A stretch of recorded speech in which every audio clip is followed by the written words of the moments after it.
Welcome in the name of Rotary Stuttgart-International. For some of you who don't know Rotary, Rotary is a service club. All in all, it's about taking responsibility for a better world. There are about 1.2 million Rotarians worldwide who come together weekly and engage in a positive, lasting change in our communities and around the world. Our different occupations, cultures, and countries give us a unique perspective. Our shared passion for service helps us accomplish the remarkable. We serve through global and local projects. Also, non-Rotarians may have heard about the effort to end polio and the massive donations by Rotarians backed up by the Gates Foundation. This club, the Rotary Club Stuttgart-International, just collected 212 bicycles, used bikes, for school kids in South African townships. But we also serve Stuttgart in supporting, for example, the homeless people in Stuttgart, or the John Granko School, Sister Margaret's Breakfast Kitchen, and many other projects.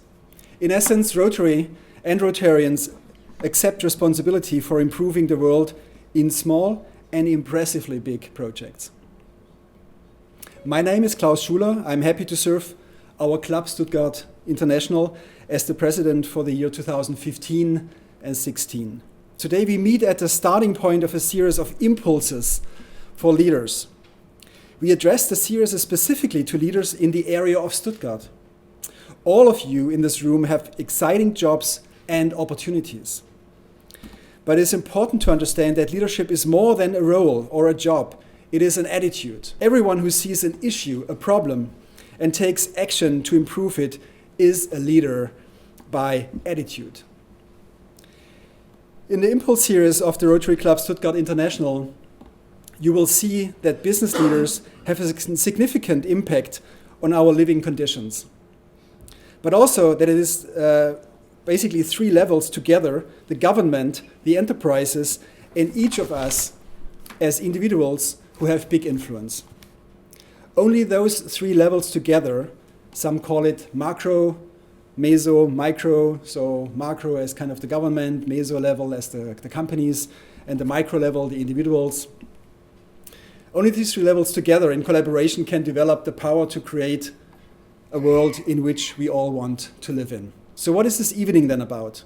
This evening is the opening of this series of speeches and network opportunity, which will look at innovation, sustainability, and responsible impact of our business corporations on our society as a whole. Beyond giving back something at the end of a good year, for example, it is even more important to test our own business strategy. Is it really driven by an ethical purpose to just get started at the right end? We need to question our products, our services, our processes, and our business models if they are prepared to improve the world and generate more sustainability. When I'm working with engineers and with technical companies, my question is always, why are you doing what you are doing? And then there's, of course, one response, which you all have in mind right now already. Well, there's about money, right? Yes, it is. But is this the last purpose of your organization? Or do you just need the money to fulfill a mission? Now to the speakers. So Global Ethic Institute was founded in 2012 based on the extensive research of Professor Küng, which many of you certainly have a memory of, all the research published in the former years. And his team, we have to say. Of course, often his name is mentioned, but there's a whole team behind the idea and the research who put this all together. So key topics in their lectures in Tübingen, but also around the world, are business ethics, case studies, ethical decision-making, and their academic director, the real, let me say, marvelous Klaus Dirksmeier, searches on freedom and responsibility, money and global ethics, global citizenship, intercultural dialogue, and conflict resolution.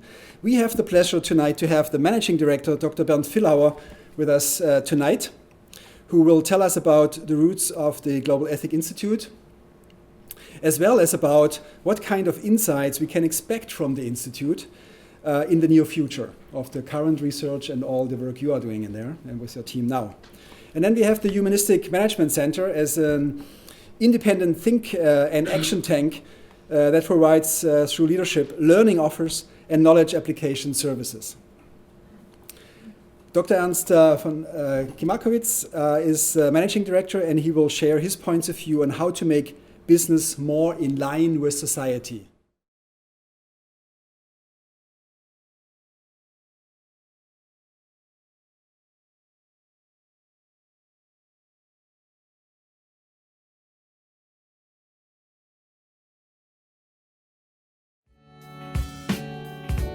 The topic is valuing investment in people. I want to speak about values, not only financial values, but human values. And it will be about value investment. Not about Buffett, but other forms of value investment. Okay, who is speaking? What is the Global Ethic Institute? Just some points here. We're speaking about value. We're speaking about the notion of investment. Then there's an interesting topic, power to the people. And I'll try to put a Mark Twain quote in every speech I hold. So this is the Mark Twain quote for this one. Everybody complains about the weather, but nobody does anything about it. So what can we change, and what are the things we can't change? First, the Global Ethic Institute at the tiny but very interesting city, I assure you, of Tübingen. It was founded by Hans Küng. I think many of you know his name. Some may know his works. We are researching in the fields of business ethics, executive education, theory of economics, and intercultural studies. What is the basis theory of Küng, of Professor Hans Küng?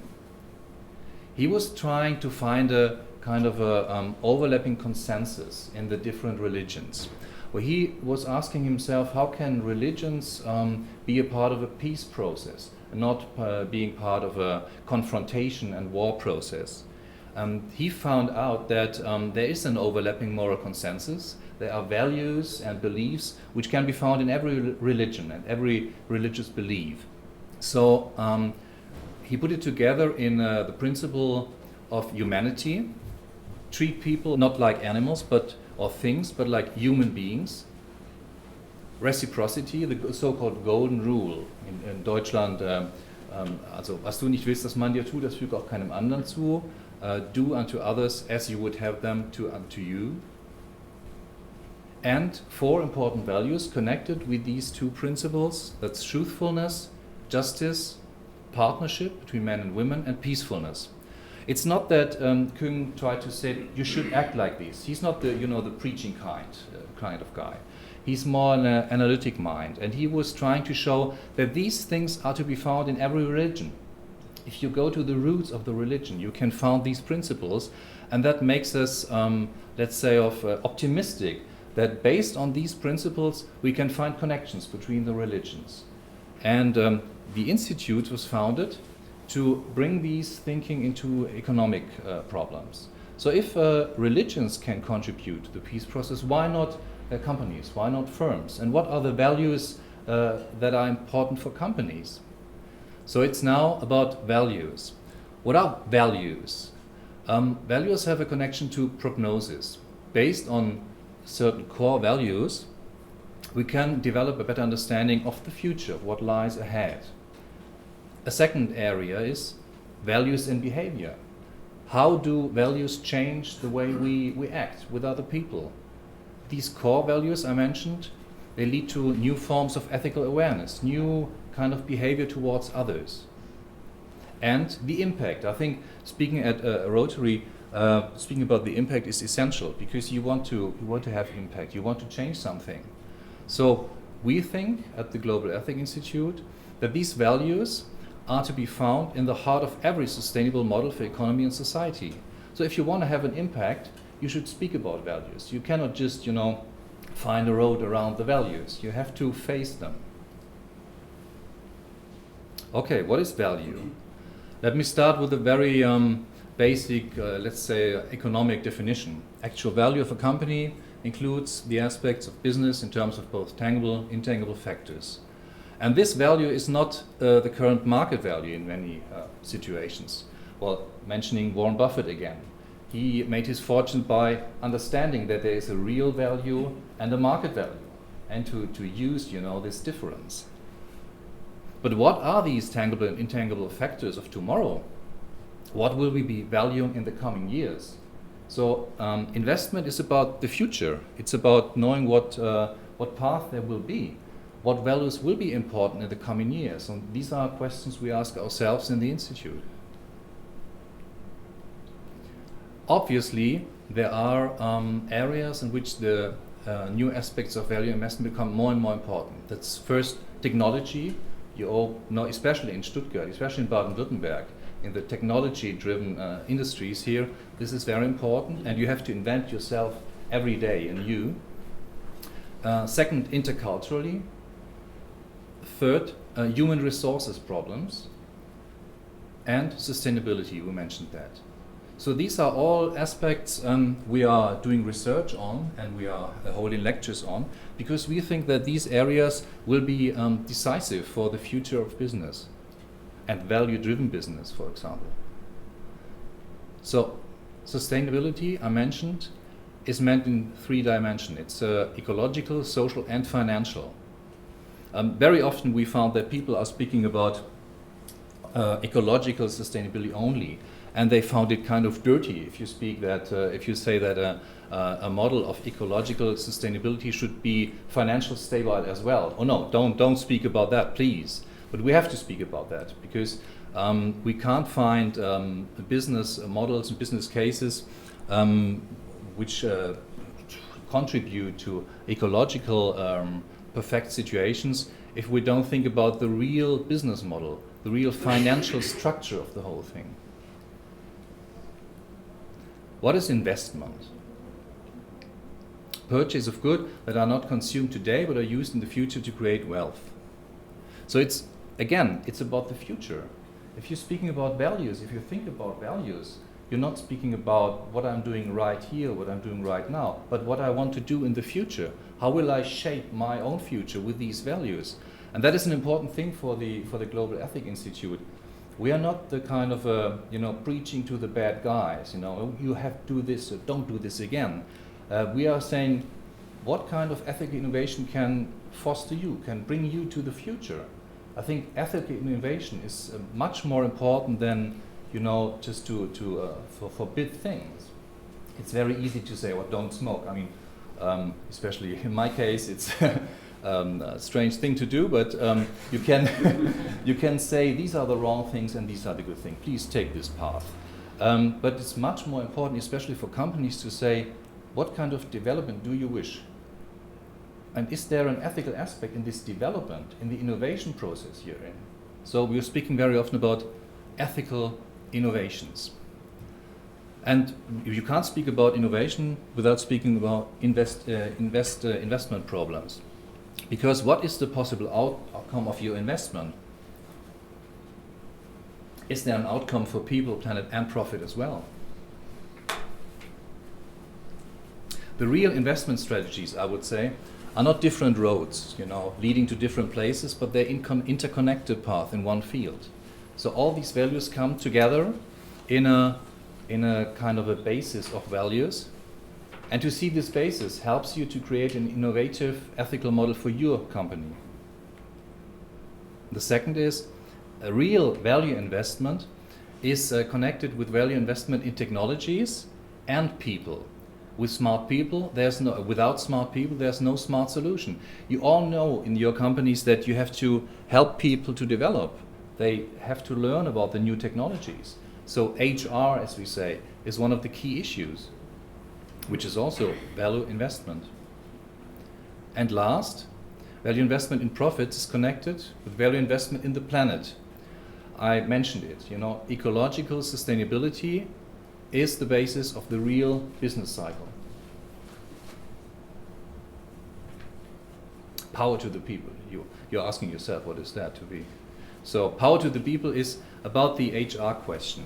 How can we drive innovation by empowering people? Why is innovation an important aspect of the ethical challenge? How can we set people free? Again, free means that we need ethical innovations and not just, a sign you have to go to the right. But the interesting thing is to enable people to write these signs themselves. That is the part of the core problem of the ethical innovation. So treating human beings as human beings, I mentioned this, means that you have a picture of the future which makes you enable people to see this future. So you have the empowering process, let citizens learn more about themselves and the tasks, and you have always a change process. No empowering without change. Mark Twain.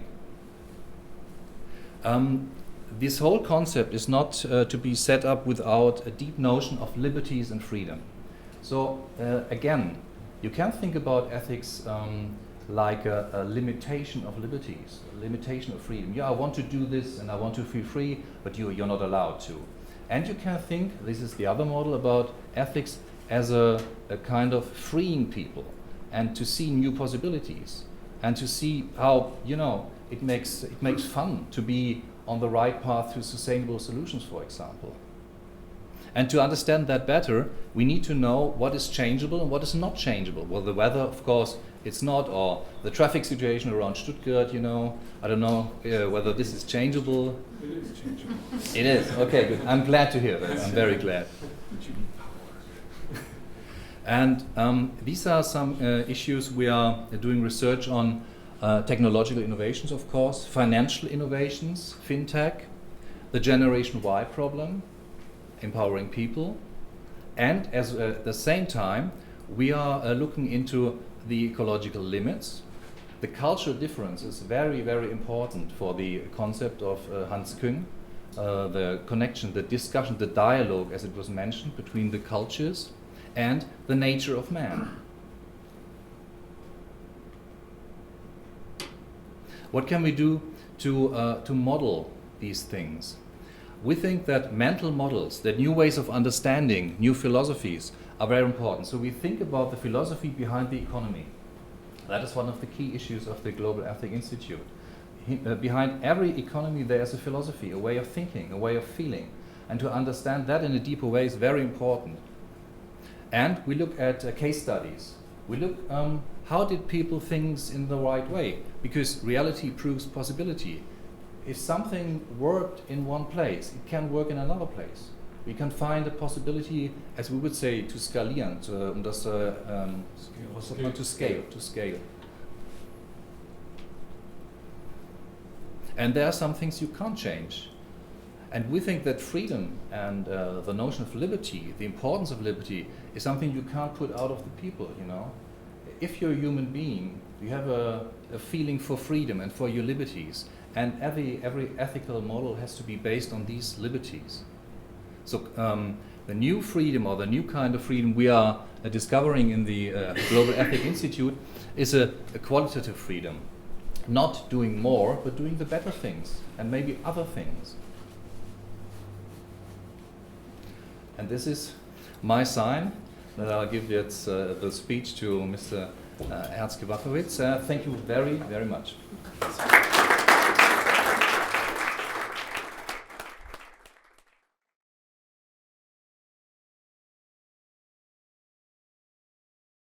I'm relieved, Ben, because I don't think I have anything that is radically contradicting in contradiction to what you were saying. So that's the first good thing.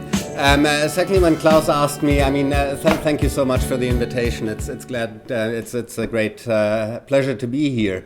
When we sketched out the topic, I got really, really excited, and then Klaus told me, "All right, you'll have 20 minutes," and I went, "Okay."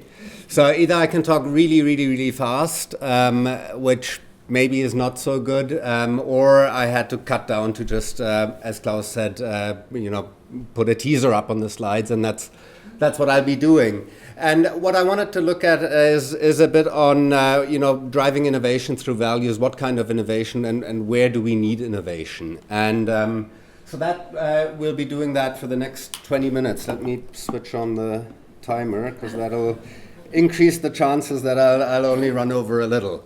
All right, so I want to start with a few presuppositions, 3 of them actually. And the first one is that business actually does have the power to make the world a better place. That is something that has been contested for a while in the discourse. And I think there's growing consensus that this holds true, that business has the power to make the world a better place, and that we not only have a potent player in business, but that we need the active contribution of business to do that, because we're seeing that no actor alone will be able to solve the challenges we face as a global community. So neither policymakers, nor the non-profit sector, nor business will be able to address and solve the problems we're facing on their own. So the consequence is that it would be wrong on one side to expect business to single-handedly fix it. That won't be happening, but it will be equally wrong to think we can do it without the active contribution of business. So business needs to be an active part, and the way to do that, we do think that business has the power to make the world a better place, but only, this is contingent upon defining the purpose of business as a business as serving society. And that is something where we have to depart from yesteryear's song that is that the business of business is business. If you're thinking about what this actually says, it is very much a self-absorbed and a self-centered view on the business organization. What that really says is that the business of business is to serve itself. Right? And I don't think that's a very appealing proposition to society. Why should we as civil society want businesses if all they do are being self-centered organizations serving themselves? So we need to move towards a question of answering the question of the purpose of business as viewing it as organizations, entities that provide a service to society. And of course, as Bernd mentioned, profitability is part of sustainability. If I lose money year on year, I'm not sustainable, simple as that. But the mental framing or the shift that we need, I believe, is that we need to think of profits as a means to an end, and not as the end in itself, right? So we need to realign means and ends in a meaningful way, and that, in my view, is that profit is a means in order to achieve the end that is rooted in the purpose of the business organization. It's not an end in itself. And relating it now to innovation, I think in that context it becomes pretty evident that if we define or if we look at what innovation may be, meaningful innovation has got to make the world a better place. It's got to make some kind of impact, create positive externalities. If not, we'd have difficulties with the first 2 presuppositions on innovation. So based on that, I will have a very short slides, or a few slides only on each of those points. Why innovate, what innovate, and which values are conducive to generating the kind of innovation that we're looking for. And we'll have one example also of a business model that I think is pretty cool because of its simplicity. So why innovate? We need to use markets more wisely. I think that's summarizing it in one sentence, and that's what I believe is the critical point. We're not talking about questioning market economies as such. We're talking about finding smarter ways to use them. The situation we're having is that the combination of democratic government and free market economies have had a hugely liberating effect on the individual and have created unprecedented wealth in many parts of the world. So we need to embrace this. This is a fantastic success story we're looking at. The complication, however, is that at the same time we're facing a situation where on one side the natural capacity of the planet and also the inequality in wealth distribution has reached a level where we're biting the hand that feeds us. We're putting at risk the very foundation of this success story in the way we're treating the environment and in the way that we are not capable, to date at least, to find mechanisms that allow for a more equitable sharing of the fantastic progress and value creation that we have seen over the last decades. So the consequence to me is, as I said, that we are talking about the negative side effects of a big success story. But those negative side effects have become too grave to simply ignore them. And I want to highlight 4 points where I think these challenges or these side effects lie. 2 I have mentioned already. First, the environmental challenges. Has any one of you ever done a footprint calculator for themselves? No, try it out. It's fun. Okay, a few. I did it for myself. The concept is basically you fill out a little online form on your lifestyle. Some are more elaborated, some are very short. And then it tells you that if everyone in the world's population would live like you, how many planets would we need? I need around 2. Right? And I'm not that bad. I'm pretty good on most aspects of my life. I fly around far too much, so that kills it. Air travel is bad for that instance. So relating that to innovation very quickly, though, so we have 2 choices there. Either we find ways to innovate so that I can continue flying around without causing harm as much as I do now, or I stop flying around. And that, I think, is a picture, a notion that we can generally apply why innovation is needed here. Because we don't have much alternatives apart from 2. We can either substantially change our lifestyles in ways that probably very few of us want, or we will need to innovate so that we can maintain a very high level of a very high quality of life within the boundaries, the natural boundaries of our planet, and within distributional mechanisms that allow for people to live a dignified life, because we have the means for doing so. A second point, of course, is on the, so that's the environmental side. A second part then is on the social side. I mentioned it, distributional justice is becoming a huge topic. If we're looking at the wealth creation on one side that has happened over the last decades, it's stunning. At the same time, if we're looking at the way how we distributed this wealth, it's equally stunning. But the question is whether this is something that is sustainable in the sense of social unrest, peace and cohesion on a global level, but also within societies. And you've all read the data. I'm sure that 20% hold 80% of the world's wealth, and the numbers vary. But the bottom line is that we have reached a level of inequality that will lead, if we don't address it to some point, is likely to lead to some form of social unrest, to instability in societies that will harm our very capacity to continue creating wealth and to continue living lifestyles that are great in quality and that we want to maintain. Now, bringing it closer to business, there's just 2 sets of data I want to highlight. One is called the Edelman Trust Barometer. And what they're doing, they're having a whole list of professions, academics, people in NGOs. They also ask someone like you. And then they're asking if these people make a public statement, is that credible or not? Now, the 2 groups that rank lowest year on year are government leaders and CEOs. So there is a pretty serious problem in our public leadership and in business leadership in terms of trusting these. The rates are around between 30 and 60%, between 30 and 40% of people who think statements by these groups are credible. So that means 60 to 70% of a CEO says something on the evening news. 60 to 70% of the global public think it's not credible what this guy is saying. I don't trust it, no matter what he says or she says. So I think there's a trust problem that should make business leaders think whether the business models, the goals and the aims they are propagating are still suitable for what society expects today of our businesses to deliver.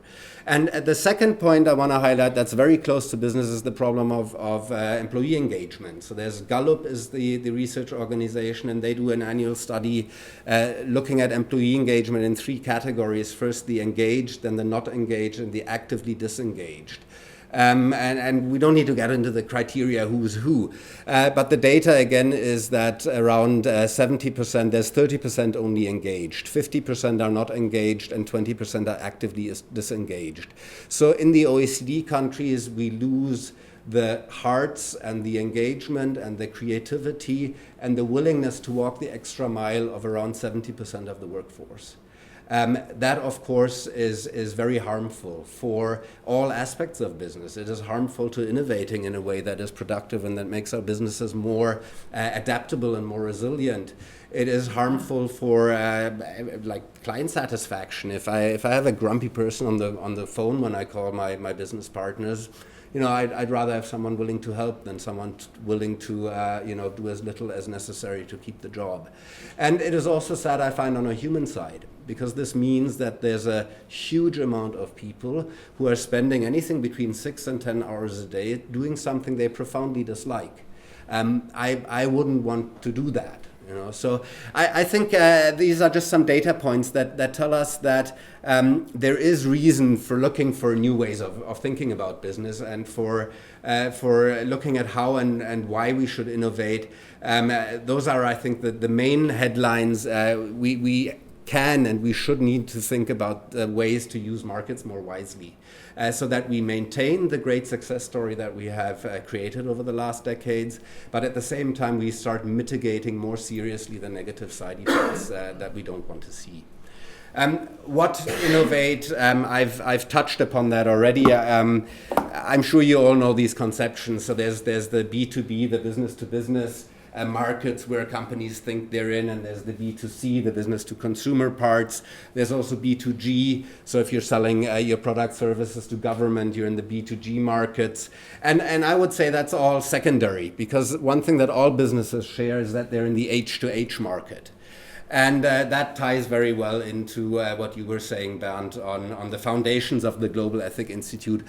Business is not something that's anonymously where some algorithms execute automatically things that can be, if we're thinking about high frequency trading on the financial side. But by and large, any business activity ultimately comes down to human interaction. So that's what we need to bear in mind for the mental framing that we need to adopt to innovate in a productive, in a meaningful way, to innovate in ways that makes the world a better place and that has a positive impact on the environment and or on people. And to make it a little more concrete, I said I brought one example, and I came across this recently, and I did a course on impact investing in St. Gallen last semester, and one of the student teams, they had to research an investment opportunity in a startup that does some meaningful work. And they found this example that I briefly want to talk you through. It's the situation is I want to send a parcel from Zurich to Vienna. Could be anywhere else within Europe. Now, what happens with this parcel if I hand it over to one of the three main actors? It's being picked up with a truck at my office address in Zurich, and then a plane flies it, depending on who I use, either to Paris, Liège, or Cologne. From Paris, Liège, and Cologne, it will be flown to Vienna, and in Vienna at the distribution center, it will be again picked up by a truck and delivered to the address. And now this guy who was working for one of these logistic companies was increasingly unhappy and said, this does not make sense. We're flying stuff around all over Europe. Why? It could be so much easier. And he founded a company called Imagine Cargo. And what Imagine Cargo does is, if I call them and say I got a parcel to deliver from Zurich to Vienna, they send me a bike courier who picks it up at my address. The bike courier brings it to the train station, not to the airport, and a train will bring it to Vienna, and in Vienna, you can guess the rest of the story, a bike courier again comes and picks it up and delivers it to the address. Very simple, yet very impactful and powerful. They are doing it by using existing infrastructures and by using existing businesses and networking them together in a clever way. They are delivering packages in the same time that the traditional offers do for the same price, and they're achieving a 98% reduction in CO2 emissions with a very simple business model innovation. What innovate was a very brief overview here. How are we doing on time? I need not a whole lot longer. So, which values are conducive to innovating? I've got two pairs and then one individual value that I think is especially relevant for delivering innovations and a culture in organizations that is conducive to delivering the type of innovations we want to see. And the first pairing is purpose and legitimacy.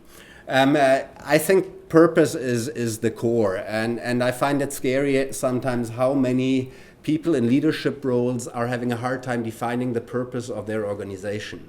Many times you hear what they do. So if you ask someone, I've had a client, or I have a client still in London, they're a technology SME, and when I asked them, so what's your purpose? I did cross-hierarchy interviews in the organization, and most people describe what they're doing in their daily jobs. So that, we're programming this, or we're helping, we've got a network security issue at a client, and we're making the network secure. And said, no, I didn't ask you what you're doing. I asked you why you're doing it. What's the purpose of what you're doing? And ultimately, we concluded or arrived at a purpose statement then, which is around that they're enabling people to access information and have telephony options in a secure way on the go. And so that is really what they're delivering. If you think around, in Stuttgart, automotive city, the purpose of an automotive builder is not to build cars, but to enable individual mobility. So we need to think about the purpose first, because that anchors us and that allows us to reflect on what we're doing, if that actually is conducive to the purpose that we've set out to fulfill. And that leads us to the question of legitimacy. Because I can have a purpose and I can know my purpose and I can be very true to it, but it can be something that is destructive, that is value extracting rather than value generating.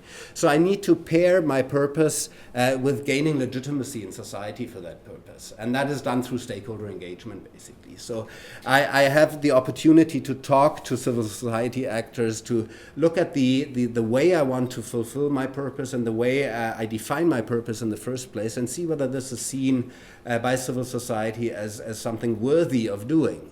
And then I will gain public legitimacy. So I need a purpose as an organization, but I need to allow external people to reflect on that purpose together with me in order to gain legitimacy for what I'm doing.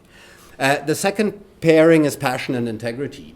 If we're looking at innovation, innovation and passion is probably inseparable. People need to have their hearts and their minds and their hands joined together to deliver innovation. And passion may describe this. However, we need to be aware that passion is often seen like, something hairy-fairy high in the clouds, and oh yes, I'm so passionate. And the reality is that true passion finds itself in the details of everything you do every day. That's what makes someone really passionate. If you're passionate about something, you will look at the last dot of what you're doing. You will pay attention to detail, and that's what expresses your passion, and not speaks about how passionate you are. So passion is very important, but we need to be sure that this passion is expressed in actually the detail of your everyday work, and not in big talks about we're all such a passionate group of people. Passion can make blind. So passion should be combined with integrity. And integrity, there's different research streams. That the simple and more relevant version or variant for the business context is probably the stream called behavioral integrity, which you can summarize nicely in one sentence: do what you say and say what you do. Now, if you're really passionate about something, but at the same time you are saying what you do and do what you say, you will have confrontations whether you're passionate for the right thing, because people will respond to your acting if you act with integrity. So passion is fantastic, but passion can make blind. You can become unaware of negative side effects that you generate because you're so passionate about your goal and you're too focused on that. So you need to combine that with behavioral integrity.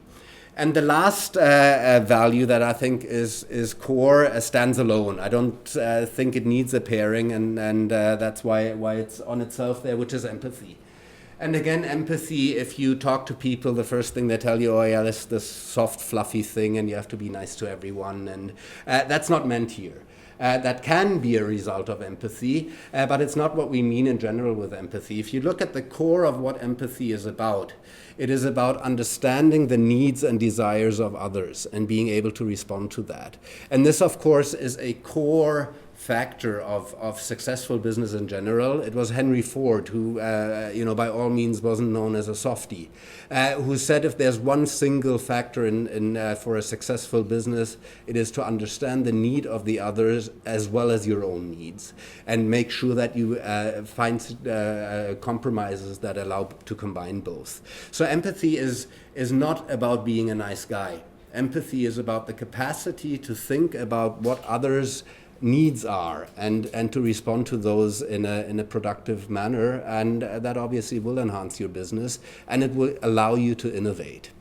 So, summing up, why innovate? I think we need to use markets more wisely. That is the bottom line of why we need innovation. And we're in a situation increasingly from the social as well as the environmental side that it's not a question of if we want to do that, but how and when we'll get going. And the faster we get going, the cheaper it'll be. That's as simple as that. Whether mankind's wisdom will be sufficient to get going soon or not, we'll have to see.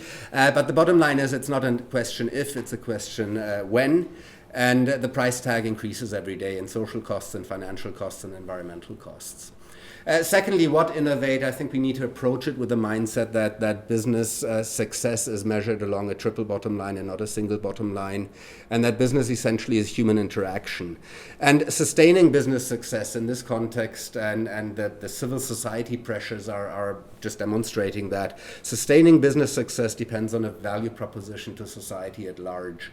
And if we're looking what values are conducive to innovation, then we've got the two pairings of purpose and legitimacy, passion and integrity, and empathy. And I didn't check my time, but I think we're somewhat all right there. So I thank you very, very much for listening. And great pleasure. Thanks.